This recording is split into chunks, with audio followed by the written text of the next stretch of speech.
Në qiell të hapur para kuvendit, disa deputet dolën për të takuar dhe për të dëgjuar hallet e qytetarëve.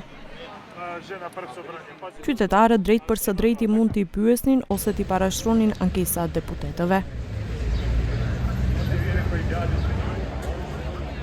I pyetëm disa se çfarë kanë biseduar me deputetët, e ata thonë se ankesat e tyre nuk merren parasysh.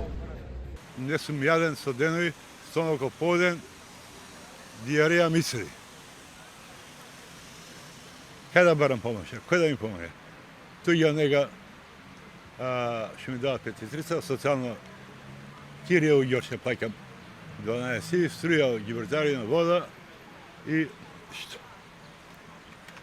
Ovdje nek se zasrat malko što prat, kako prat, ги гласаме, ги онадуваме, защо ги гласаме?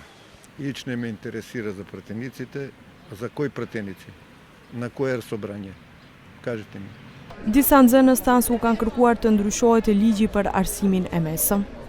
Не може, пример, некој што оди во економско, па продолжил во медицинско факултет да биде подобар доктор од некој што и у медицинско средно и медицинско факултет. И одговорот Нема одговор на тоа. Кажа дека логиката е добра, но немаме таков договор. За матура најмногу. Дали нешто ќе се смени, дали исто ќе остане и сето. Па, сакаме полесно да ни е, фала Богу. Deputetja Diana Toska tha se zakonisht qytetarët parashrojnë shqetësime për vendet e tyre të punës dhe nxjerrjen e dokumenteve nëpër institucione, ndërsa Sanja Lukarevska tha se të rinjt kryesisht pyesin për inteligjencën artificiale. Janë shqetësime të ndryshme. Shqetësime të ndryshme, unë edhe para ca kohe në një emision e thash që zakonisht shqetësimet e tyre ndërlidhen me